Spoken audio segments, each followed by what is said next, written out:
کے بعد اگر کربلا کو کسی نے پہنچایا ہے تو وہ سیدہ زینب ہیں، اور انہوں نے دلیل اور احتجاج کے ذریعے کربلا کو تمام تر آنے والی نسلوں کے لیے زندہ کر دیا۔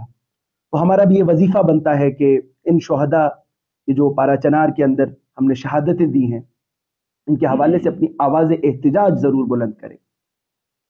اسی طریقے سے دوسری مناسبت جو بعض روایات کے مطابق شہادت امام جعفر صادق علیہ السلام ہے، اللہم صلی علی محمد وآل محمد وعجل فرجہ، رئیس مذہب تشیع کہ جن کے نام سے ہم پہچانے جاتے ہیں، کہ جن کے نام سے فقہ جعفریہ پہچانی جاتی ہے، دنیا میں ہم پہچانے جاتے ہیں، ان کی شہادت کے بارے میں اور میں ایک فضیلت جلدی سے بیان کر کے تاکہ ہم بھی ثواب میں شامل ہو جائیں انشاءاللہ اپنے موضوع کی طرف آؤں گا۔ میرے خیال میں سب سے بہترین اگر فضیلت ہے تو وہ امام خود بیان کر رہے ہیں اپنی، اور امام سورہ قصص کی جو ہے ایک آیت کا حوالہ دے رہے ہیں کہ جس کے اندر خداوند عالم یوں گویا ہوتا ہے کہ کل شیء ہالک الا وجہہ، کہ ہر چیز، جو بھی چیز اس دنیا میں موجود ہے وہ ہلاک ہو جائے گی، وہ ختم ہو جائے گی، وہ صفحہ ہستی سے نابود ہو جائے گی، مگر میری صورت، مگر خدا کی صورت، مگر خدا کا چہرہ۔ اب جب تفسیر میرے چھٹے مولا فرماتے ہیں جعفر آل محمد، صادق آل محمد، تو وہ تفسیر اس طریقے سے فرماتے ہیں کہ مولا کہتے ہیں نحن وجہ الذی یوت اللہ منہ، ہم ہیں وہ خدا کا آئینہ، ہم ہیں وہ خدا کی صورت، ہم ہیں وہ خدا کا چہرہ کہ جن کے ذریعے سے خدا اس پورے عالم کے اندر اپنی شعائیں پھیلا رہا ہے۔ یہ فضیلت، ان فضیلتوں کے حامل افراد اور چھٹے مولا خصوصاً امام جعفر صادق علیہ السلام سے تواتر کے ساتھ روایات مروی ہیں امام زمانہ علیہ السلام کے حوالے سے، حتیٰ امام یہ کہتے ہیں کہ میں اصحاب قائم میں سے ہونا چاہوں گا، میں امام مہدی کے اصحاب میں سے ہونا چاہوں گا، یعنی ایک جد اپنے آنے والے بیٹے کے لیے یہ کہہ رہا ہے کہ میں اس کی فضیلت کو جانتا ہوں، میں اس کے اصحاب میں سے ہونا چاہوں گا۔ تو یقیناً اور بھی امام کے حوالے سے، یعنی ہمارے پاس جو تواتر سے روایات آئی ہیں امام زمانہ کے حوالے سے اور جو ہماری خطابوں میں نقل ہوئی ہیں، وہ حضرت امام جعفر صادق علیہ السلام سے۔ ایک مرتبہ درود پڑھیے محمد وآل محمد پر، اللہم صلی علی محمد وآل محمد وعجل فرجہ۔ تو عزیزان گرامی قدر، کسی بھی شخصیت کو پہچاننے کے لیے یا کسی بھی شخصیت کو جاننے کے لیے اس کے دو بعد جاننا بہت ضروری ہے، اس کے دو زاویے جاننا بہت ضروری ہیں۔ ایک اس کی تاریخی حیثیت یعنی تاریخی تعارف، اور ایک اس کا حقیقی تعارف، یعنی یہ دو چیزیں ہونا بہت ضروری ہیں کسی بھی شخصیت کو جاننے کے لیے۔ لیکن تاریخی تعارف سے بھی، یقیناً امام زمانہ کا تاریخی تعارف ہمارے سامنے موجود ہے، لیکن تاریخی تعارف سے بھی زیادہ جو ضروری چیز ہے وہ حقیقی تعارف ہے۔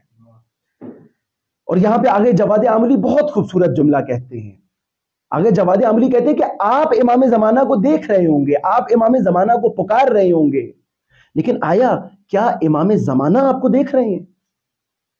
کیا امام زمانہ کی نظر کرم ہے آپ کے اوپر؟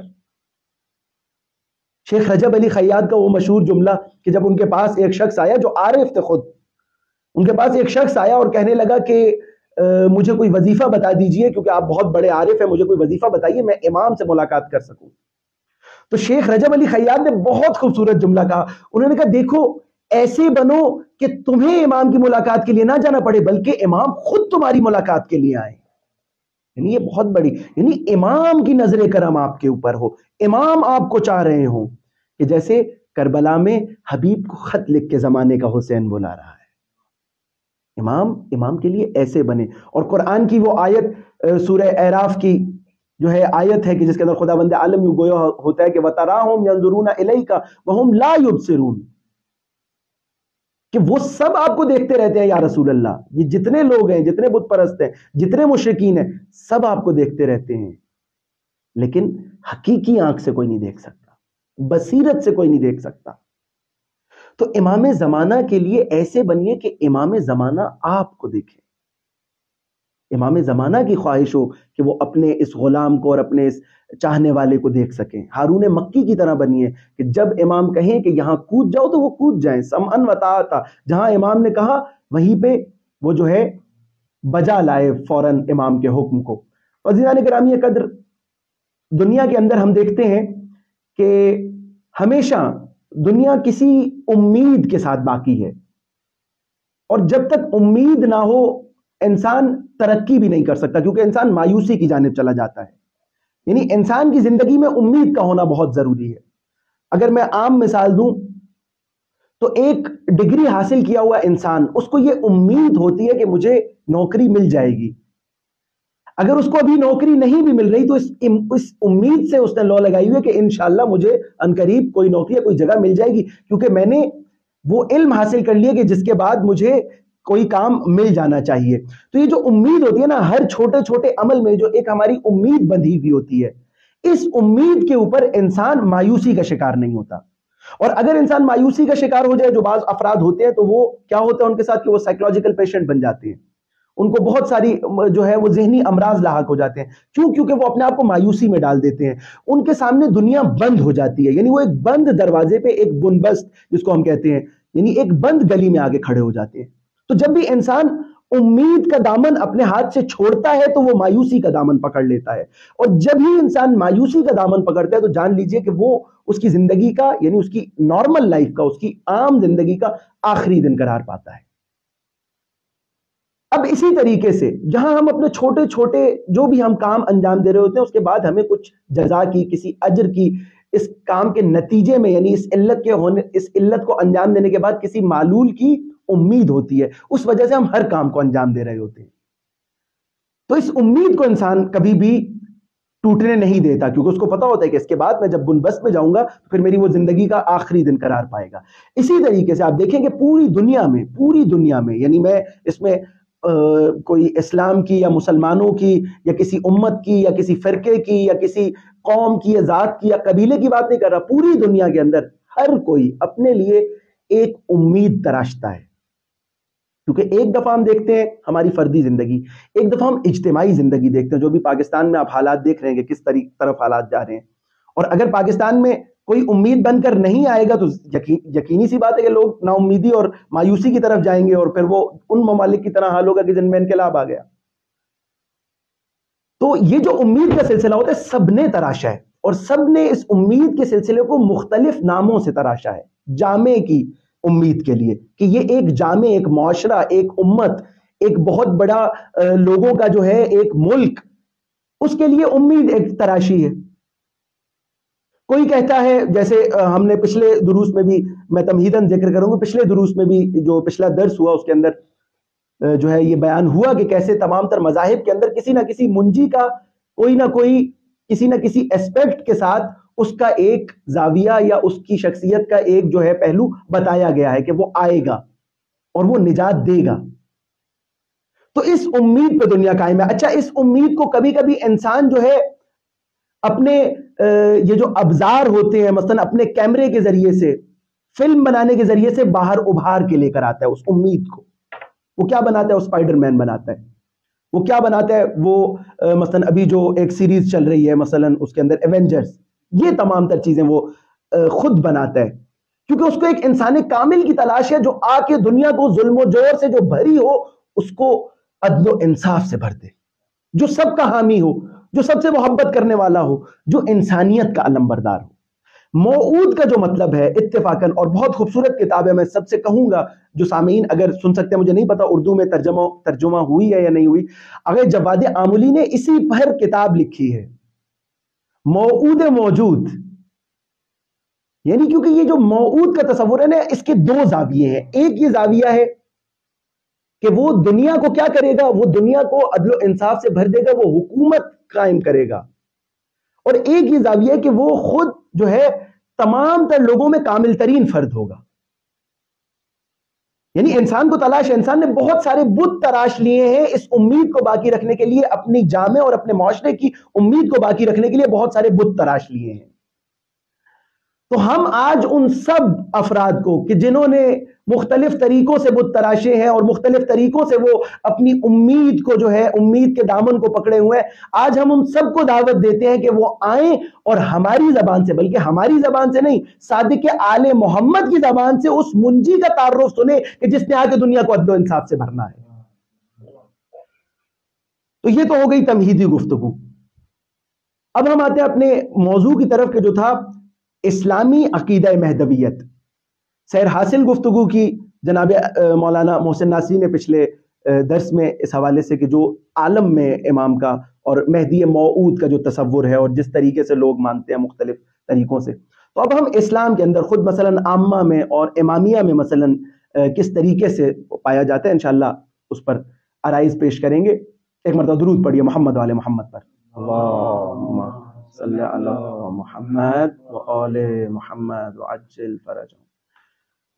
اچھا، یہ ایک حقیقت ہے کہ اسلام میں الحمدللہ خداوند عالم کا لاکھ لاکھ شکر ہے کہ اسلام کے اندر تمام تر فرقوں میں یہ ایک مسلمہ عقیدہ ہے اور ایک تواتر کے ساتھ جو ہے وہ عقیدہ پایا جاتا ہے، اور وہ یہ ہے کہ امام مہدی کے وجود کا کوئی بھی انکار نہیں کرتا، یعنی امام مہدی کے وجود کا کوئی بھی فرقہ انکار نہیں کرتا، بلکہ سب امام مہدی کو مانتے ہیں۔ ہاں، جب جزئیات میں بات جاتی ہے اور کچھ چیزوں میں بات جاتی ہے تو وہاں پہ کچھ نہ کچھ اختلاف آتا ہے، اور تواتر کے ساتھ مثلا اگر ہم دیکھیں تو مہدویت کے حوالے سے جو روایات نقل ہوئی ہیں اہل سنت کے منابع میں، کیونکہ آج ہمارا ٹاپک بھی یہی ہے کہ اسلام میں جو فرقے ہیں ان کے حوالے سے مثلا کیا کیا مثلا نظرات پائی جاتی ہیں، تو اگر ہم دیکھیں تو مہدویت کے حوالے سے نقل کرنے والی روایات آپ دیکھیے کہ سب، میں یہاں پہ اگر آپ کو نام بتانا چاہوں تو ابن ابی شیبہ نے نقل کیا، احمد بن حنبل نے نقل کیا، امام بخاری نے نقل کیا، مسلم نے نقل کیا، ابن ماجہ نے نقل کیا، اور جو ہے ترمذی نے نقل کیا، طبری نے نقل کیا، حاکم نیشابوری نے نقل کیا، بہقی نے نقل کیا، اور خطیب بغدادی نے نقل کیا۔ یعنی آپ دیکھیے کہ تمام تر اہل سنت کے جو حدیث نقل کرنے والے امام ہیں اور جن کی طرف سے سکا روایتیں اور صحیح احادیث کا سلسلہ ان کا چل رہا ہے، وہ تمام تر امام زمانہ کے حوالے سے روایات کو نقل کر رہے ہیں، یعنی ایک مسلمہ عقیدہ ہے۔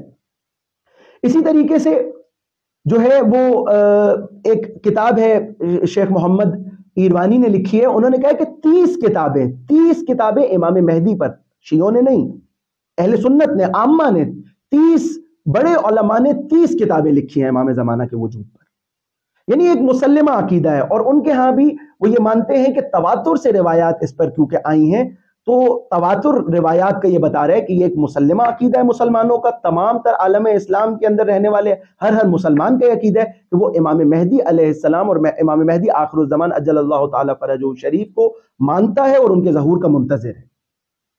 تو یہ تو ایک جو ہے سلسلہ ہو گیا۔ اسی طریقے سے اہل سنت کے ایک بہت بڑے عالم نے کہا ہے کہ بہت ساری یعنی سلسلوں سے، حدیث کے سلسلوں سے مسلسل کیونکہ احادیث وارد ہوئی ہیں، اس لیے یہ ایک مسلمہ عقیدہ بن گیا اہل سنت میں بھی، اہل تشیع اور باقی بھی تمام تر فرقوں میں۔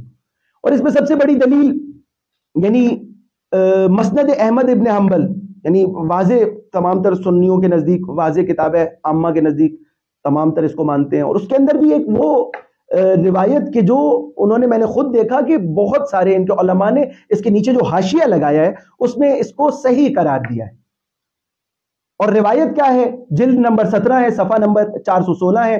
قال رسول اللہ صلی اللہ علیہ وآلہ وسلم اللہم صلی علی محمد وآل محمد وعجل فرجهم۔ یعنی آپ دیکھیے کہ کتنے مشترکات ہیں ہمارے درمیان۔ مثلا آج جو ہم وحدت کا علم بھی اٹھاتے ہیں اور ہم کہتے ہیں کہ مسلمانوں کو ایک امت ہونا چاہیے کفار کے مقابلے میں، تو آپ دیکھیے کہ ہمارے اندر بہت سارے نکات مشترک ہیں، جن میں سے ایک یہ بھی ہے۔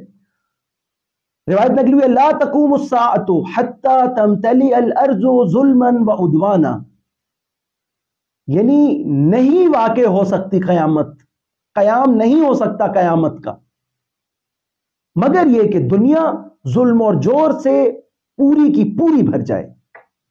اس کے بعد فرماتے ہیں کہ قال ثم یخرج رجلا من اطرتی، رسول اللہ فرما رہے ہیں کہ اس کے بعد کیا ہوگا، پھر خروج کرے گا میرے اہل بیت میں سے ایک فرد، ایک شخص یعنی بالکل واضح. اور اس کے بعد یہ جملے تفسیریہ یہ خود لکھ رہے ہیں ان کے امام احمد بن حنبل، اور جملے تفسیریہ میں وہ یہی بتا رہے ہیں کہ او من اہل بیت ہی، وہ خود بتا رہے ہیں کہ یعنی اہل بیت میں سے ہوگا وہ شخص.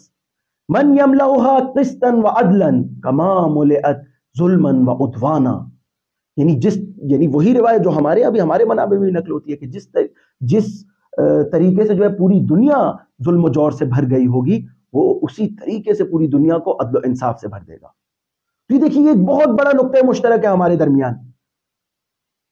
اچھا اب ہم اگر مشترکات پہ آئیں، یعنی اگر آپ تمام تر روایات کو، عامہ کی تمام تر روایات کو لیں اور امامیہ کی تمام تر روایات کو لیں اور ان کا مقائسہ کریں، امام زمانہ کے حوالے سے جتنی روایات نقل ہوئی ہیں ان کا آپس میں مقائسہ کریں کہ کہاں وجہ اشتراک ہے اور کہاں وجہ افتراق، کیونکہ یہ جاننا بہت ضروری ہے کہ وجہ افتراق کہاں ہے، کیونکہ اس روایت سے یہ تو ثابت ہو گیا کہ وہ اہل بیت محمد صلی اللہ علیہ وآلہ وسلم میں سے ہوگا اور وہ یقیناً ہمارے 12ویں آقا و مولا ہوں گے.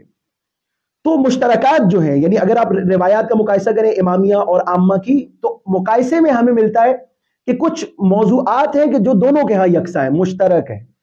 وہ کیا کیا ہیں؟ سب سے پہلی چیز یعنی ظہور کا حتمی ہونا، یعنی ایسا ممکن نہیں ہے کہ قیامت ہو جائے اور اس سے پہلے ظہور نہ ہو، جو ہمارا نظریہ ہے. ان کے ہاں بھی روایات سے ثابت ہے کہ قیامت ہو نہیں سکتی جب تک امام زمانہ کا اس سے پہلے ظہور نہ ہو جائے. دوسرا، نسب جو ہے حضرت مہدی کا، اس کے حوالے سے بھی ہم مشترک ہیں. یہ تمام تر عالم اسلام کی بات ہو رہی ہے اس وقت. نسب یعنی اولاد علی و فاطمہ میں سے ہوگا. یہ تمام تر یعنی مسلمانوں کے ہاں نقطہ اشتراک ہے امام مہدی کے حوالے سے. اچھا اس کے بعد جسمانی خصوصیات، اور وہ امام خمینی کا مجھے یہاں پہ وہ بہت خوبصورت شعر یاد آ رہا ہے فارسی کا، کہ امام فرماتے ہیں کہ من به خال لب تی دوست گرفتار شدم، چشم بیمار او را دیدم و بیمار شدم. تو یہ جو خصوصیات ہیں، خصوصیات جو ہیں امام کی جسمانی، وہ بھی ہمارے یہاں مشترک ہیں. اور یہ خال لب یعنی تل کا نشان جو ان کے ہاں بھی ہے، ہمارے ہاں بھی اسی طریقے سے بہت قوی ہوں گے، بال جو ہیں وہ دراز ہوں گے. تمام جو خصوصیات ہماری روایات میں نقل ہوئی ہیں ان کے ہاں بھی، یہ بھی ہم اس نقطے میں بھی ہم سب مسلمان مشترک ہیں. پھر اس کے بعد جو ہمارے ہاں ایک اور مثلا امام جعفر صادق سے تو بہت روایات نقل ہوئی ہیں کہ امام مہدی جو ظہور کریں گے ان کا نام وہی نام ہے کہ جو ان کے جد حضرت محمد صلی اللہ علیہ وآلہ وسلم کا نام تھا. اللہم صلی علی محمد وآل محمد وعجل فرجہ، یعنی ہم نام ہوں گے پیغمبر کے. یہ بھی ہمارے ہاں مشترک ہے. دیکھیے کتنے مشترکات ہیں، یعنی اگر جائزہ لیا جائے مقایسہی طور پہ کہ ہمارے مثلا روایات میں کتنے مشترکات ہیں. اچھا اس کے بعد جب تک لوگ مکمل طور پہ تمام تر حکومتوں سے اور تمام تر جو نظام دنیا میں رائج ہیں، ابھی آپ دیکھ رہے ہیں کتنے نظام رائج ہیں، کوئی جو ہے اپنا جو ہے وہ سیکولرزم کو پروموٹ کر رہا ہے، کوئی کمیونزم کو پروموٹ کر رہا ہے، نہ جانے کیا کیا درمیان میں کچھ نظام آئے چلے گئے. جب تک لوگ ان تمام تر نظاموں سے نا امید نہیں ہو جائیں گے تب تک امام ظہور نہیں کریں گے. یعنی جب تک طاغوت سے نا امید نہیں ہوں گے. تو یہ بھی ہمارے یہاں مشترک ہے یہ بات بھی. اس کے بعد جو ظہور کی نشانیاں ہیں، یعنی کہ امام زمانہ کے ظہور کی نشانیوں میں سے ایک ندائے غیبی ہے. اسی طریقے سے اور بھی بہت ساری نشانیاں، مثلا سفیانی کا خروج، نفس زکیہ کا قتل، یہ بھی ہماری اور ان کی روایات میں مشترک ہے. یعنی ہم اگر دیکھیں تو پورا زمانہ یعنی پورا عالم اسلام امام زمانہ کا منتظر ہے، لیکن ان کو معرفت دینے کی ضرورت ہے کیونکہ اس پہ بات بہت کم ہوتی ہے دوسرے فرقوں میں. اس کے بعد امور جو مربوط امور ہیں امام زمانہ کے ظہور کے ساتھ، ان میں بھی بہت سارے مشترکات ہیں. مثلا کہ امام زمانہ کا ظہور رات میں ہوگا، یہ اس میں بھی ہم مشترک ہیں. اس کے بعد محل ظہور کیا ہوگا، مثلا کہاں ظہور ہوگا، کعبے میں ظہور ہوگا، اس میں بھی ہم مشترک ہیں. اس کے بعد بیعت جو ہوگی حضرت مہدی کی، سب بیعت کریں گے، اس میں بھی ہم مشترک ہیں، یعنی امام زمانہ کے ہاتھ کے اوپر بیعت ہوگی. اور اس کے بعد حضرت عیسیٰ جو ہے امام زمانہ کے ابتدا میں نماز پڑھیں گے، اس میں بھی ہم مشترک ہیں. یعنی اتنے سارے مشترکات کے ساتھ یعنی ہمیں چاہیے کہ ہم یہ معرفت امام زمانہ تمام تر مسلمانوں تک پہنچائیں تاکہ وہ بھی امام زمانہ کے ظہور کے لیے زمینہ سازی فراہم کریں. اب ہم آتے ہیں نقطہ افتراق کی طرف کہ جہاں سے ہم اور وہ جدا ہوتے ہیں.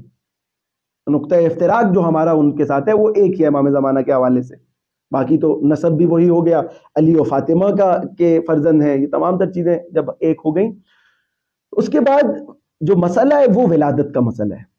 ان کے نزدیک امام زمانہ کی ولادت ہوگی، امام 40 سال گزاریں گے، اور 40 سال گزارنے کے بعد امام زمانہ کا ظہور ہوگا، یعنی وہ نمودار ہوں گے مثلا کعبے میں اور ظہور کر جائیں گے. لیکن ہمارا نظریہ مختلف ہے. ہمارا نظریہ یہ ہے کہ امام پردہ غیبت میں چلے گئے، اور ابھی بھی وہ پردہ غیبت میں، اور جو ہے 261 ہجری یا مثلا میرے خیال میں جو ہے تقریباً 69 سال امام کی غیبت ہے. تو اس 69 سال کی غیبت میں امام چلے گئے، اور اب امام غیبت صغرا کے بعد غیبت کبرا کے بعد، یعنی غیبت صغرا کے 69 سال اور اس کے بعد غیبت کبرا، اور اس کے بعد انشاءاللہ امام زمانہ کا ظہور ہوگا، یعنی وہ زندہ ہے. لیکن اس میں ہم مشترک نہیں ہیں. یہاں پر جو ہے ہمارا نقطہ افتراق ہے. لیکن اس کے باوجود کہ ہمارا ان کے ساتھ نقطہ افتراق ہے، بہت سارے سنی علماء نے امام مہدی کا تذکرہ کیا ہے، اور امام مہدی کی ولادت کا بھی تذکرہ کیا ہے. مثلا بہت بڑے سنی عالم ذہبی، انہوں نے اپنی کتاب میں تذکرہ کیا. سلیمان حنفی ہیں، انہوں نے اپنی کتاب میں جو ہے وہ تذکرہ کیا. خواجہ محمد پارسا ہیں، انہوں نے اپنی کتاب میں تذکرہ کیا. ابن خلقان ہیں، انہوں نے اپنی کتاب میں تذکرہ کیا. اسی طریقے سے جو ہے اور بھی بہت سارے سنی علماء ہیں کہ جنہوں نے اپنی کتابوں میں امام عسکری کے بیٹے کی ولادت کا ذکر کیا ہے، یعنی امام مہدی کی ولادت کا ذکر کیا ہے. لیکن جہاں پہ ان کو مشکل آتی ہے وہ یہ ہے کہ وہ یہ کہتے ہیں کہ ولادت کیسے ممکن ہے، کہ اگر اس وقت ولادت ہوئی ہوگی تو ابھی تک زندہ رہنا، اتنا بڑا عرصہ وہ کہاں ہیں، وہ کیا کھاتے ہیں، وہ کیا پیتے ہیں، وہ کیسے رہتے ہیں. تو اس پر آ کے ان کا جو نقطہ افتراق ہے وہ اس پر آ کے جو ہے اشکال کرتے ہیں کہ اتنے عرصے سے زندہ رہنا امکان نہیں ہے انسان کے لیے، امکان عادی نہیں ہے اس میں کہ انسان زندہ رہ سکے. اچھا، اس پہ آیت اللہ صافی کی بھی اچھی جو ہے انہوں نے ایک کوشش کی ہے، اور انہوں نے 77 ایسے سنی علماء کے جو ہے وہ جو ہے حوالہ لے کر آئے ہیں اپنے کتاب میں، کہ جس کے اندر جو ہے انہوں نے یہ تذکرہ کیا ہے کہ امام مہدی کی ولادت ہو چکی ہے. یعنی یہ ایک مسلمہ حقیقت امام مہدی کو سمجھتے ہیں، لیکن اس کے باوجود کیونکہ یہ عمر بہت طولانی ہے، اس کے اندر آ کے وہ جو ہے مشکل میں پھنس جاتے ہیں، اور وہ کہتے ہیں بس یہاں سے آگے ہم جو ہے نہیں جا سکتے. وہ آئیں گے، ان کا 40 سال پہلے ولادت ہوگی ظہور سے، اور اس کے بعد وہ ظہور کریں گے. ابن حجر بہت بڑا سنی عالم ہے، ابن حجر ہیثمی، اس نے باقاعدہ آ کے یہ لکھ دیا اپنی کتاب میں. ابن حجر ہیثمی بہت معروف عالم دین ہے سنیوں کا، عامہ کا. انہوں نے آگے لکھ دیا کہ کیونکہ امام زمانہ کی اگر ہم اس وقت ولادت کو مانیں اور اس کے درمیان اتنا بڑا عرصہ گزر جائے تو امکان نہیں ہے کہ امام زمانہ زندہ ہوں، نعوذ باللہ. تو اس نے کہا اس لیے ہم اس نظریے کے قائل ہو گئے ہیں، ہم عامہ اس نظریے کے قائل ہو گئے ہیں، کیونکہ ہم جانتے ہیں امام مہدی کا ظہور ہونا ہے. کیونکہ امام کی اتنی طولانی عمر نہیں ہو سکتی، تو اب ہم اس کے قائل ہو گئے کہ امام زمانہ کی ولادت ہوگی. تو یہ یعنی کتنا، یعنی یہ تو بہت سیدھی سی بات ہے، اور اس کے اوپر تو بہت سارے اشکالات کیے جا سکتے ہیں. آپ کیسے یہ کہہ رہے ہیں کہ امام زمانہ اتنے عرصے تک زندہ نہیں رہ سکتے؟ کیا خدا کی قدرت میں کمی ہے؟ کیا خدا نے یونس کی مچھلی کے پیٹ میں محافظت نہیں کی تھی؟ کیا 950 سال حضرت نوح کو نہیں دیے تھے؟ خداوند عالم نے عمر طولانی نہیں دی تھی؟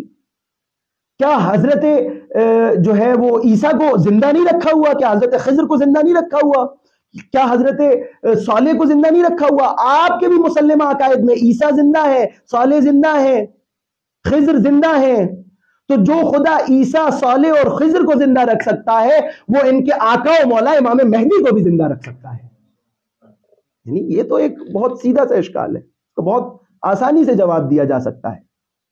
اے خدا جو یونس کی مچھلی کے پیٹ میں محافظت کر رہا ہے، جو صلیب سے عیسیٰ کو اٹھا رہا ہے، کیا وہ امام مہدی؟ اور یہ وارث انبیاء ہیں، زیارت وارثہ پڑھتے ہیں، یہ سب وارث انبیاء ہیں، تو یقیناً خدا ان کو زندہ رکھ سکتا ہے. اور یہ اشکال عامہ کا بالکل بھی وارد نہیں ہے. اور انشاءاللہ امام زمانہ ظہور کریں گے. اور ابھی پردہ غیبت میں ایک بار درود پڑھیے محمد علی محمد پر، اللہم صلی علی محمد و آل محمد وعجل فرجهم.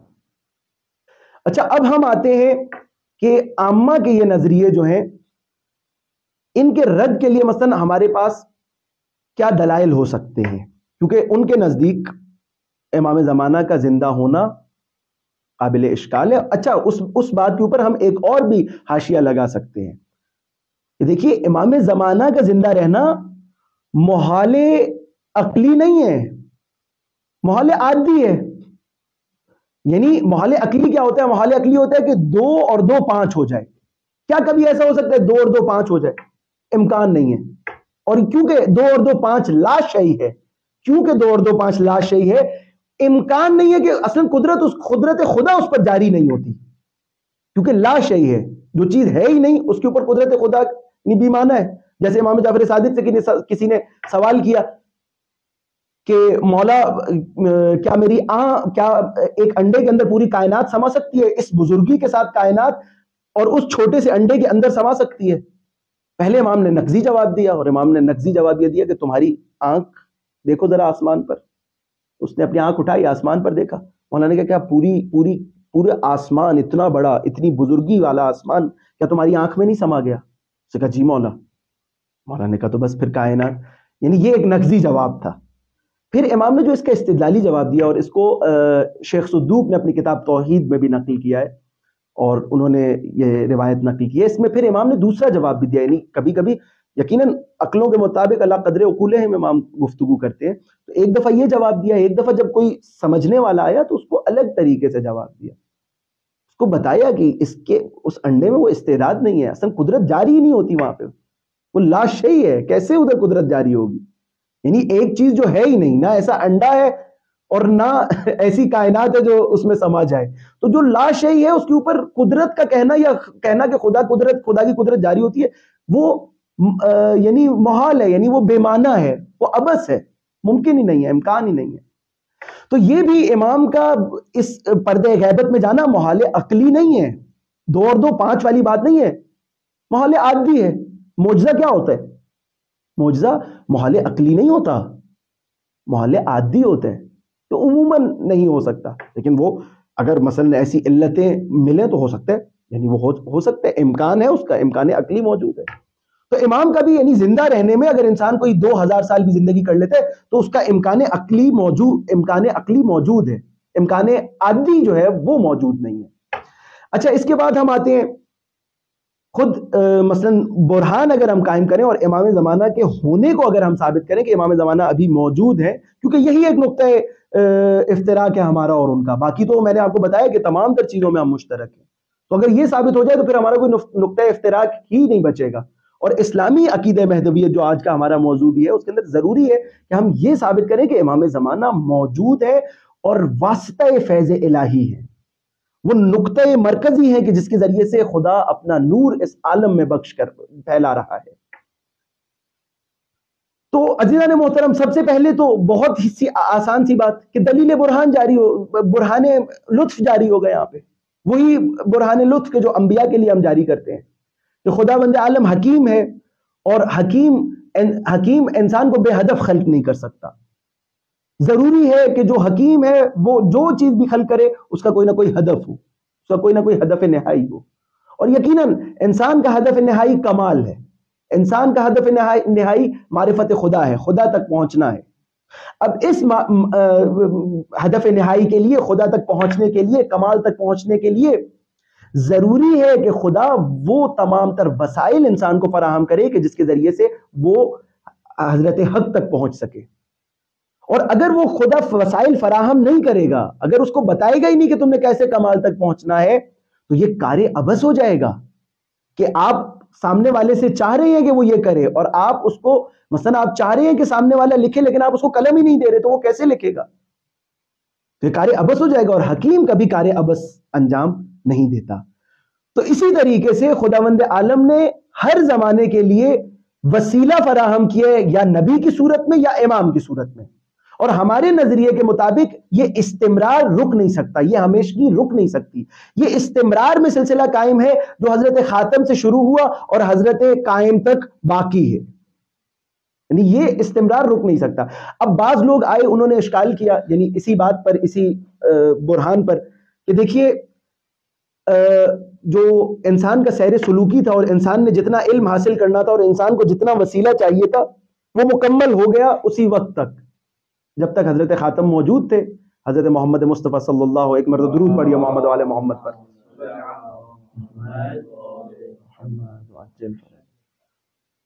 تو وہ کامل ہو گیا. اب ضرورت نہیں ہے کہ کوئی منجی یا کوئی امام رہے اس دنیا میں یا اس کا سایہ اس دنیا پر موجود ہو. اب ضرورت نہیں ہے، کامل ہو گیا. تو ان کے لیے بھی بہت آسان سا جواب ہے کہ دیکھیے عقل کہاں کامل ہوتی ہے، عقل کس بود میں کامل ہوتی ہے.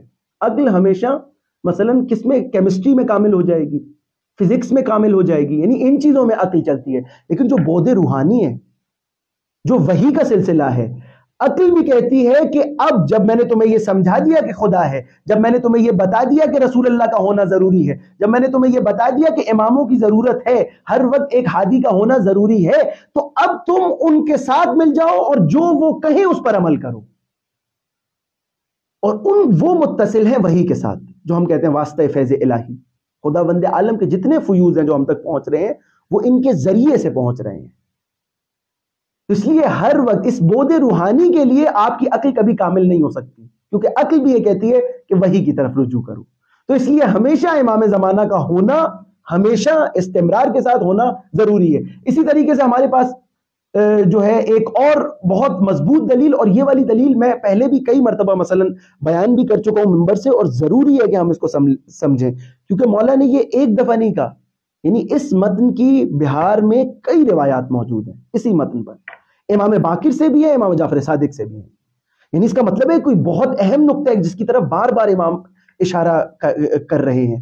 امام باقر بھی کر رہے ہیں، امام جعفر صادق بھی کر رہے ہیں. امام کہتے ہیں کہ اگر تمہیں استدلال کرنا ہے، امام باقر فرما رہے ہیں، اگر تمہیں استدلال کرنا ہے، اگر تمہیں دلیل قائم کرنی ہے، اگر تمہیں احتجاج کرنا ہے، تو سورہ انا انزلنا کے ساتھ کرو. انا انزلناہ فی لیلۃ القدر وما ادراک ما لیلۃ القدر. امام کہہ رہے ہیں اگر تمہیں احتجاج کرنا ہے، دلیل قائم کرنی ہے، تو سورہ قدر کے ذریعے سے کرو. امامت پر دلیل قائم کرنی ہے تو سورہ قدر کے ذریعے سے کرو. سورہ قدر کے ذریعے سے کیسے؟ یہ تو متفقہ رائے ہے نا ہم سب کے ہاں، یعنی ہم عامہ کے ہاں بھی یہی ہے اور ہمارے امامیہ کے ہاں بھی یہی ہے کہ دونوں کے ہاں امام زمانہ کا ہونا ثابت ہے.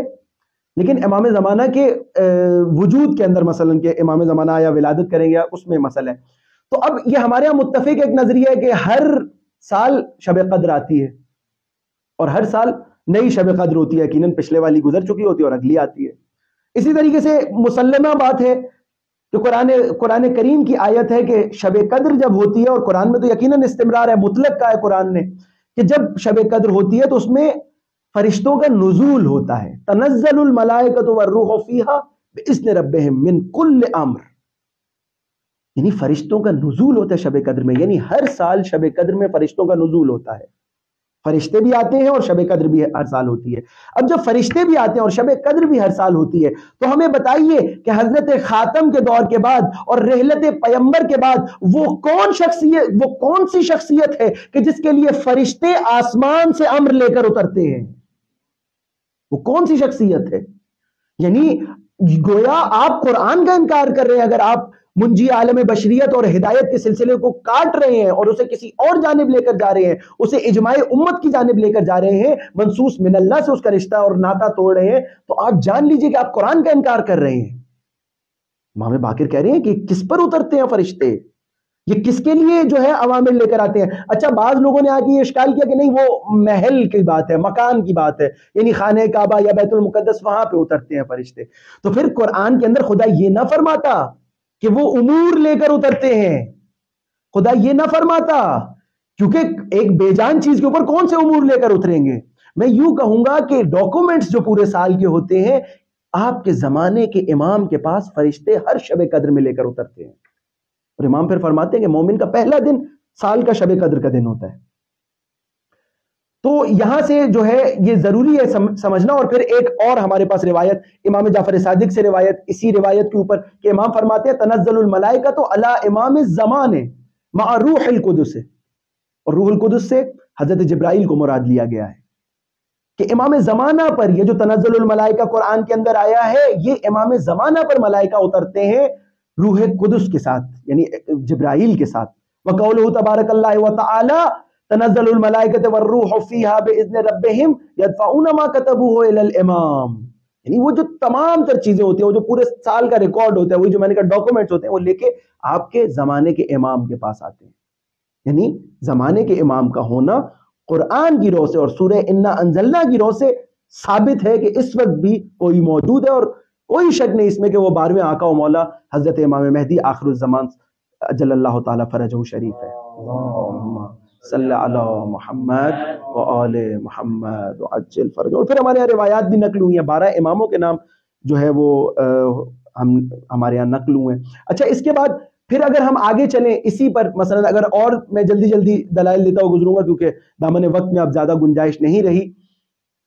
ایک اور آیت ہمارے سامنے موجود ہے، آیے انذار، کہ خداوند عالم سیدھا سیدھا قرآن میں فرماتا ہے کہ لکل قوم ہاد، ہر قوم کے لیے خدا نے ہادی بھیجا ہے. یعنی قرآن کے اندر خدا نے مقید نہیں کیا اس بات کو کہ کبھی بھیجا ہے کبھی نہیں بھیجا، جب میں نے پورا بھیج دیا اپنا دین تو اس کے بعد نہیں بھیجا. خدا مطلق کہہ رہا ہے، آیت مطلق ہے، مقید نہیں ہے. یعنی ہر امت کے لیے ہم نے ہادی بھیجا ہے. تو کیسے ممکن ہے کہ آج کی امت جو آج ہم لوگ موجود ہیں، اس امت کے لیے خدا نے ہادی نہ بھیجا ہو؟ یعنی ضروری ہے کہ کوئی نہ کوئی ہے جو واسطہ فیض الہی بن کر ہم تک فیوزات خدا کو پہنچا رہا ہے. تو یہ ایک اور آیت ہادی مطلق ہے اس میں. اس کے بعد ہمارے پاس سورہ توبہ کی 119ویں آیت موجود ہے، اور وہ کیا ہے؟ یا ایھا الذین آمنوا اتقوا اللہ وکونوا مع الصادقین. اے ایمان والو، تقوی اختیار کرو اور صادقین کے ساتھ ہو جاؤ.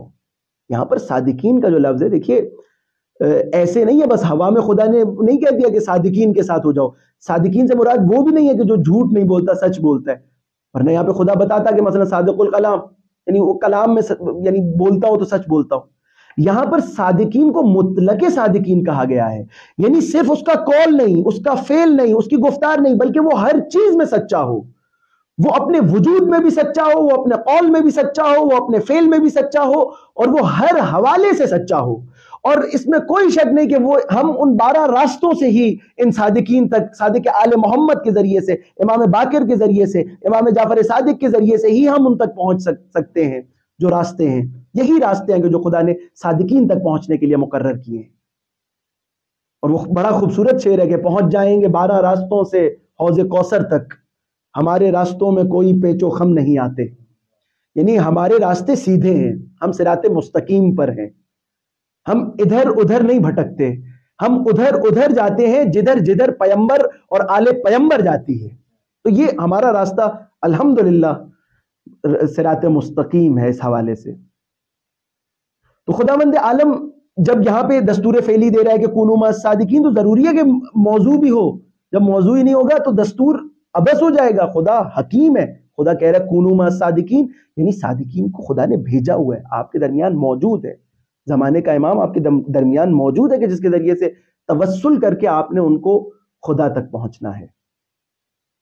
اس کے بعد ہمارے پاس ایک اور، جو میرے خیال میں اس کے بعد میں ایک اور ہی دلیل بیان کروں گا اور انشاءاللہ آپ کی زحمتوں کو تمام کروں گا. خداوند عالم قرآن میں فرماتا ہے، سب سے مشہور آیت، یا ایھا الذین آمنوا اطیعوا اللہ واطیعوا الرسول واولی الامر منکم. واضح آیت. اب اس آیت کے اندر بھی اگر ہم اس آیت سے امام زمانہ کا جو ہے وہ مطلب کو نکالیں تو اس آیت سے بھی، یعنی ہر امامت کی دلیل امام زمانہ کے لیے دلیل قائم ہے. اب خداوند عالم فرما رہے کس کی اطاعت کرو؟ میری اطاعت کرو، میرے رسول کی اطاعت کرو، اور اس کی اطاعت کرو کہ جو اولو الامر ہے. اب اس کے اندر بہت ساری ہمارے پاس تفاسیر آ گئی کہ اولو الامر کون ہے. عامہ کے ہاں، اچھا یہ انہی تفاسیر کی وجہ سے وہ آخر میں جس نتیجے پہ پہنچتے ہیں وہاں نتیجہ غلط ہو جاتا ہے. یعنی امام زمانہ کے عامہ کی ساری روایت میں نے کو بتائی، اتنے سارے مشترکات کے ساتھ بھی آخری ان کا نتیجہ کیوں غلط نکل رہا ہے؟ کیونکہ یہاں پر وہ مشکل پیدا ہوتی ہے، اور وہ ساری مشکل کی جڑ سقیفہ بنی ساعدہ بنتا ہے. تو کچھ لوگوں نے کیا کیا، کچھ لوگوں نے کہا اولو الامر بنانے کا طریقہ کیا ہے؟ خدا اور رسول تو واضح ہے، شورا بنائی جائے. کچھ لوگوں نے کیا کہا کہ لوگ انتخاب کریں، جو جمہوریت کا ہمارے یہاں ایک پیمانہ بنا دیا گیا ہے، یعنی لوگ انتخاب کریں. کچھ نے کہا نہیں، خلیفہ جس کو انتخاب کرے کہ یہ اولو الامر ہے وہ ہوگا. کچھ نے کہا کہ نہیں، جو بھی، یعنی یہ تو بہت ہی، یعنی یہ تو عقل میں آنے والی نہ بات، عقل میں بھی نہ آنے والی بات ہے، کہ کہا کہ جو بھی غلبہ اور قہر کے ذریعے سے، غلبے کے ذریعے سے اور طاقت کے ذریعے سے مسلمانوں پر مسلط ہو جائے، وہ مسلمانوں کا خلیفہ ہے، اولو الامر ہے۔ یعنی یہ کیسے انسان درک کر سکتا ہے کہ ایسے کو اپنا جو ہے اولو الامر مان لے اور خداوند عالم اور رسول اللہ کے برابر میں لے آئے؟ ہمارا یہاں پہ واضح نظریہ، ہم کہتے ہیں کہ خدا اور پیغمبر جس کو مبعوث کریں جو منصوص من اللہ ہو، اس کے علاوہ کسی کے اندر یہ صلاحیت نہیں ہے کہ وہ زمام جامع کو تھام سکے، معاشرے کی زمان کو تھام سکے، امت کی زمان کو تھام سکے، کیونکہ اس کے لیے ضروری ہے کہ وہ معصوم ہو۔ اور معصوم آپ اور میں بیٹھ کے یا اٹھ کے یا کھڑے ہو کے یا لیٹ کے مشخص نہیں کر سکتے، انتخاب نہیں کر سکتے۔ ضروری ہے کہ اس کے لیے خدا بند عالم خود انتخاب کرے یا اپنے نبی کے ذریعے سے اس کا انتخاب کروائے۔ اچھا، اب ہم یہاں پہ آتے ہیں، مثلا اولو الامر کا عطف کہاں سے کیا گیا ہے؟ اگر ہم اولو الامر کی بات کریں تو اولو الامر کا عطف ہے نبی پر اور خدا پر۔ یہ چھوٹی بات نہیں ہے، یعنی عطف خدا پر کیا جا رہا ہے اور نبی پر کیا جا رہا ہے، اور اولو الامر کی تعریف کیا کی جا رہی ہے کہ جو بھی جابر حکمران مسلمانوں پر مسلط ہو جائے مسلمانوں میں سے، وہ اولو الامر ہے۔ یعنی یہ کیسے ممکن ہے؟ کیونکہ ضروری ہے، عطف کے اندر کیا ہوتا ہے؟ ضروری ہے کہ جو تیسرا ہے اس کے اندر بھی وہی صفات پائی جاتی ہوں۔ صفات سے مراد یہاں پہ تمام تر صفات نہیں ہے، یعنی اس کے اندر وہ والی چیزیں پائی جاتی ہوں کہ جو پچھلے دو لوگوں میں پائی جاتی ہیں، یعنی وہ خدا کی وہی کہنے والا ہو۔ خدا عادل ہے، خدا ظالم نہیں ہے، خدا حکیم نہیں ہے، خدا کار عبث نہیں کرتا۔ اگر ایک گنہگار آپ کا اولو الامر بن جائے، مثلا ابھی آپ دیکھیں سعودیہ کے اندر بھی ایک فرما روا ہے، وہ بھی اولو الامر ہے۔ اب نہ جانے ہو سکتا ہے پاکستان میں عمران خان کو بنا دیا جائے، اور نہ جانے دوسرے ملکوں میں جو ہے وہ UAE میں بہت سارے اولو الامر ہیں۔ تو یہ لوگ کہتے ہیں ان کے سامنے سمن وطاعت، خاموش ہو، جو یہ کہہ رہے ہیں ان کو کرو، ان کے احکام پہ جو ہے وہ عمل بجا لاؤ۔ تو جب آپ یہ کریں گے تو دیکھیے اس آیت کی روح سے اگر آپ اولو الامر کی یہ تعریف کریں گے تو گویا آپ خدا کے اوپر بہتان باندھ رہے ہیں۔ یعنی اگر ایک ظالم حکمران کو آپ اپنا آقا کہہ رہے ہیں تو یقیناً پھر خدا، کیونکہ عطف ہے یہاں پہ، پھر تو خدا کے اوپر بھی جو ہے نقض آئے گا، کہ پھر تو اگر خدا عادل ہے تو وہ اولو الامر بھی عادل ہونا چاہیے، لیکن اگر وہ ظالم ہے تو پھر خدا کو کیسے آپ کس منہ سے عادل کہیں گے؟ یعنی ضروری ہے کہ جیسے نبی حکیم ہے، جیسے نبی معصوم ہے، ضروری ہے کہ اولو الامر بھی معصوم ہو، کیونکہ عطف ہو رہا ہے ان سب کا آپس میں۔ اسی طریقے سے جو اطیعو کا، یعنی جو ادھر اطیعوا اللہ و اطیعوا الرسول و اولی الامر منکم میں جو عربی عبارت ہے، اس میں اطیعو کا اطلاق ہے، یعنی مطلق ہے اطیعو۔ اطلاق کس کس پہ ہو رہا ہے؟ یعنی تمام تر اوامر میں اطلاق ہو رہے ہیں، یعنی تم نے تمام تر جو امور ہیں، جو خداوند عالم کے امور ہیں، اس کے اندر تمہیں اطاعت کرنی ہے، کس کس کی؟ خدا کی، نبی کی اور اولو الامر کی۔ اب آپ مجھے بتائیے کہ ایک وہی ظالم اور جابر حکمران، یا آپ کا شورا سے بنایا ہوا حکمران، یا آپ کا مل بیٹھ کے بنایا ہوا حکمران، اپنی ناقص عقلوں سے بنایا ہوا حکمران، اگر وہ کوئی گناہ انجام دے، مثلا وہ شراب پیے، تو اس کا مطلب ہے اس کی اطاعت ضروری ہے، کیونکہ اطیعو کے اندر اطلاق ہے نا، ہر چیز میں اطاعت کرنی ہے، نبی کی ہر چیز میں اطاعت کرنی ہے، خدا کی ہر چیز میں اطاعت کرنی ہے۔ تو اب ایک غیر معصوم انسان، چلیے آپ چھوڑیے شراب کو، چھوڑیے، ایک غیر معصوم انسان اگر آپ اس کو اولو الامر کا درجہ دے دیں، امام کا درجہ دے دیں، تو اگر وہ کوئی گناہ کرے، اگر وہ کوئی مکروہ بھی انجام دے، تو بتائیے آپ کبھی کمال تک پہنچ سکتے ہیں اس کی پیروی کر کے؟ کیونکہ ضروری ہے آپ کے لیے کہ آپ اس کی پیروی کریں۔ اطلاق میں ضروری ہے کہ جیسے خدا اور رسول کی پیروی کریں، اس کی بھی پیروی کریں۔ اگر وہ شراب پیے تو کیا آپ شراب پیئیں گے؟ اگر وہ کوئی اور برا عمل انجام دے تو آپ کیا وہ برا عمل انجام دیں گے؟ اگر آپ انجام دیں گے اپنی تعریف کے حساب سے تو پھر آپ نے اطیعو کو انجام دیا ہے، اور اگر آپ وہ عمل انجام نہیں دیں گے تو آپ کی تعریف کے مطابق آپ نے اطیعو کے اطلاق کو مانا ہی نہیں ہے۔ یعنی ضروری ہے کہ جو ہے آپ ضروری ہے کہ وہ معصوم ہو، جو اولو الامر ہو وہ معصوم ہو۔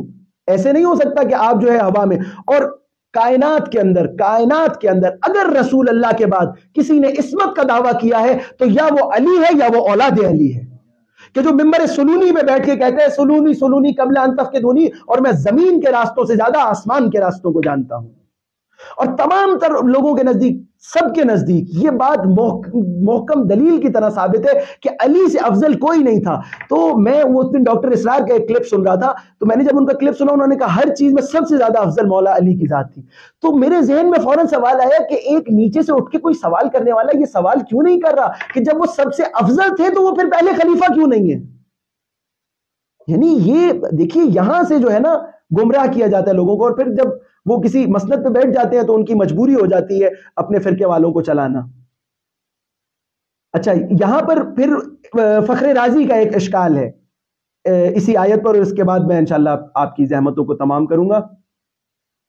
فخر رازی اس کے اوپر اشکال کرتے ہیں کہ کوئی معصوم معرفی نہیں ہوا، کسی معصوم کا تعارف نہیں ہوا. تو کیونکہ کسی معصوم کا تعارف نہیں ہوا تو ضروری ہے کہ اجماع کیا جائے، یعنی علماء اجماع کریں اور علماء اجماع کر کے کسی کو بنائیں. اب ان کا سغرا غلط ہے، ان کا قضیہ سغرویہ غلط ہے. آپ کیسے کہہ رہے ہیں کہ خود رسول اللہ نے کسی کا انتخاب نہیں کیا اس لیے آپ اجماع کی طرف جا رہے ہیں؟ یعنی فخر رازی، گویا آپ فخر رازی کو آپ سب جانتے ہیں، یعنی کلامی مباحث میں، فقہی مباحث میں، تمام تر مباحث میں عامہ کے اور اہل سنت کے جید ترین علماء میں سے فخر رازی یہ کہہ رہے ہیں کہ کیونکہ ہمارے پاس سغرا ان کا یہ کہ کیونکہ ہمارے پاس یہ کوئی ایسا معصوم موجود نہیں ہے کہ جس کی معرفی یا جس کا تعارف رسول نے کروایا، اس لیے اب ہم کیا کریں گے، اس کی طرف جائیں گے، اجماع کی طرف جائیں گے. اور علماء بیٹھ کے جو ہے اب ان کو جواب دینے کے لیے میرے خیال میں صرف غدیر کی حدیث کافی ہے. کیسے نہیں کیا رسول اللہ نے انتخاب؟ جو تفسیر بسم اللہ رسول اللہ نے بتائی ہے، کیا اس کے اندر 12 اماموں کے نام نہیں بتائے؟ کیا آپ کی کتابوں میں نقل نہیں ہوئے؟ کیا آئے مباہلہ آپ کے سامنے نہیں ہے؟ کیا حدیث غدیر آپ کے سامنے نہیں ہے؟ کیا آئے ولایت آپ کے سامنے نہیں ہے؟ کیا آئے تطہیر آپ کے سامنے نہیں ہے؟ جب اتنے سارے محکم دلائل آپ کے سامنے موجود ہیں تو آپ کیسے یہ سغرا جو ہے اس کا قیام کروا رہے ہیں کہ رسول اللہ نے کسی کا انتخاب نہیں کیا؟ یہ دھوکہ دینے والی بات ہے. اتنے محکم دلائل موجود ہیں، آپ آنکھیں اندھے کو بھی نظر آ رہے ہیں. تو یہ یعنی ضروری ہے. اور پھر دوسری بات، یعنی اگر ہم اس کے اوپر ایک اور اشکال، چلیے آپ فلسفی ہیں، آپ کو فلسفے سے بھی جواب دے دیتے ہیں. انتخاب تو کیا رسول اللہ نے. اب آپ آئیے، آپ نے کہا کہ کیونکہ ہمارے سامنے کوئی بھی ایسا شخص موجود نہیں ہے جس کو رسول اللہ نے 100% کہا ہو کہ یہ معصوم ہے اور میرے بعد زمانے امت یہ سنبھالے گا، اس وجہ سے ہم اجماع کے قائل ہو گئے. اب آپ مجھے بتائیے کہ واقع میں یعنی خود ان صفات کا ہونا، معصوم یعنی صفت معصوم کا ہونا، یہ امر اعتباری ہے یا امر واقعی ہے؟ امر حقیقی ہے. امر حقیقی اور امر واقعی واضح سی بات ہے. یعنی واقع میں کیا ہوں آپ تو نہیں جانتے نا. یہ ایک امر حقیقی اور امر واقعی ہے. یعنی صفت معصومیت امر حقیقی اور امر واقعی ہے. آپ کہہ رہے ہیں کہ علماء کا اجماع اور علماء مل کر اس کے اوپر فیصلہ کریں گے کہ کون اولو الامر ہے. تو آپ ہمیں یہ بتائیے کہ علماء کے مل کے بیٹھنا کیا یہ امر حقیقی ہے یا امر اعتباری ہے؟ یہ اعتبار ہے. جیسے آپ سرخ بتی کے اوپر اپنی گاڑی کو روک دیتے ہیں، آپ نے اور میں نے بنایا ہے، واقع میں ایسا نہیں ہے. تو کیسے ممکن ہے کہ ایک موصوف اعتباری ہو اور وہ تشخیص دے ایسی صفت کو جو صفت واقعی ہو؟ یعنی ممکن نہیں ہے. آپ جتنے اجماع کر لیں، جو میں نے پہلے بھی جملہ کہا، آپ لیٹ کے اجماع کریں، بیٹھ کے کریں، کھڑے ہو کے کریں، باہر نکل کے کریں، گھر کے اندر آ کے کریں، گھر سے باہر جا کے کریں، جہاں مرضی مسجد نبوی میں بیٹھ کے کریں، خانہ کعبہ میں بیٹھ کے کریں، جہاں بھی آپ اجماع امت کریں گے، جہاں بھی آپ سقیفہ بنی ساعدہ بنائیں گے، خداوند عالم کبھی بھی اس پر امضا نہیں کرے گا، کیونکہ آپ ایک امر واقعی کو امر اعتباری کے ذریعے سے جو ہے تشخیص دے رہے ہیں. آپ تشخیص ہی نہیں دے سکتے. یہ کام خدا کا کام ہے. یہ کام معصوم کی تشخیص دینا، وہ منصوص من اللہ اس کا ہونا، یہ خدا کا کام ہے، یہ آپ کا کام ہی نہیں ہے. اور میں بس اپنی گفتگو کو سمیٹتے ہوئے ہدیتاً جو ہے آئے حدیث ثقلین کی طرف بھی اشارہ کرتا چلوں، اور انشاءاللہ آپ کی زحمتیں تمام. خود حدیث ثقلین سب سے بڑی دلیل بن سکتی ہے کہ جس کے اندر خدا کیا فرما رہے ہیں، انی تارکم فیکم الثقلین کتاب اللہ و اطرتی. یعنی میں تمہارے درمیان 2 گراں قدر چیزیں چھوڑے جا رہا ہوں، کتاب اللہ اور اطرت میری، اور یہ حوض کوثر تک ساتھ رہیں گے. یعنی حوض کوثر تک جب تک میرے پاس آئیں گے یہ ساتھ رہیں گے. یعنی یہ دو چیزیں ان کو خدا کیسے رسول اللہ کی زبان سلسبیل وحدت سے دھلی ہوئی زبان جو کچھ نہیں کہتی وما ینطق عن الہوی ان هو الا وحی یوحی، وہ یہاں پہ تثنیہ کا صیغہ لے کر آئے ہیں، یعنی یہاں پہ ثقلین کہا، یعنی ان دونوں کو ساتھ میں باندھا ہے، تثنیہ میں ان دونوں کو جمع کیا ہے۔ اب دیکھیے یہ عربی گرامر کا یہ یعنی قانون ہے عربی گرامر کا کہ جب دو چیزیں آپس میں شرافتوں میں اور صفات میں ایک جیسی ہوں تو انہیں کیا کیا جاتا ہے؟ جمع کیا جاتا ہے۔ مثلا اگر میں مثال دوں، مثلا شمسین، مثلا سورج کو بھی اور چاند کو بھی دونوں کو شمسین کہا جاتا ہے۔ قمرین، سورج کو اور چاند کو دونوں کو قمرین کیوں کہا جا سکتا ہے؟ کیونکہ ان کا راستہ تقریباً ایک ہی ہے، یہ آسمان پر آتے ہیں، دونوں روشنی دیتے ہیں اور دونوں جو ہے وہ مثلا مختلف زاویوں سے ابھرتے ہیں، دونوں سیارے ہیں، یعنی بہت سارے مشترکات ہیں، اس لیے ہم کیا کر دیتے ہیں؟ ان دونوں کو جمع کر کے تثنیہ کی صیغے میں باندھ دیتے ہیں۔ اسی طریقے سے چلیے ایک اور مثال، حسنین، مثلا ہم کیوں حسنین کہتے ہیں، جمع کیوں کرتے ہیں امام حسن اور حسین کے نام کو؟ کہ ہم کہتے ہیں کہ علی و زہرا کے دونوں فرزند ہیں، دونوں نے رسول اللہ کی زبان چوسی ہے، دونوں پشت رسالت پہ سوار ہوتے تھے، دونوں جو ہے دونوں کے فضائل ایک سے ہیں، دونوں جو ہے وہ جنگوں میں جری تھے، دونوں جو ہے یعنی تمام تر صفات میں یکساں ہیں، تو ہم حسنین کہہ دیتے ہیں۔ اسی طریقے سے خدا بند عالم جب یہاں پہ ثقلین کہہ رہا ہے تو خدا بند عالم رسول اللہ جب یہاں پہ ثقلین کہہ رہے ہیں تو رسول اللہ یہ بتا رہے ہیں کہ یہ دونوں کتاب اللہ اور اطرت یہ دونوں ساتھ ساتھ ہیں، ان میں مشترکات ہیں، ان کی شرافتیں ایک ہیں۔ یعنی اب ہم ثابت کرتے ہیں اس سے، اگر قرآن معصوم ہے تو ضروری ہے کہ اہل بیت بھی معصوم ہوں، قرآن صامت بھی معصوم ہے، قرآن ناطق بھی معصوم ہے، کیونکہ ظاہری سی بات ہے ان کی صفات آپس میں مشترک ہونی چاہیے، ان کی شرافتیں آپس میں مشترک ہونی چاہیے، یعنی اہل بیت بھی معصوم، قرآن بھی معصوم، کیونکہ قرآن معصوم ہے، تثنیہ میں باندھے دونوں معصوم ہیں۔ اسی طریقے سے رسول اللہ نے جو کہا کہ یہ ایک حوض کوثر تک جو ہے یہ دونوں ساتھ میں میرے پاس آئیں گے، اس سے میں امام زمانہ کو ثابت کرنا چاہ رہا ہوں۔ اگر آپ توجہ کریں، جو رسول اللہ نے یہ کہا ہے کہ روز قیامت حوض کوثر پر یہ دونوں آ کے مجھ سے ملیں گے، اب آپ مجھے یہ بتائیے کہ کیا قرآن آج موجود ہے یا موجود نہیں ہے؟ قرآن موجود ہے، میرے سامنے رکھا ہے، قرآن موجود ہے، خداوند عالم کا کلام موجود ہے، خداوند عالم کی جو ہے نصیحتیں موجود ہیں، خداوند عالم نے جو کہا وہ ہمارے سامنے اس کتاب کی صورت موجود ہے، یعنی قرآن موجود ہے آج بھی، تو کیسے ممکن ہے کہ اہل بیت موجود نہ ہوں؟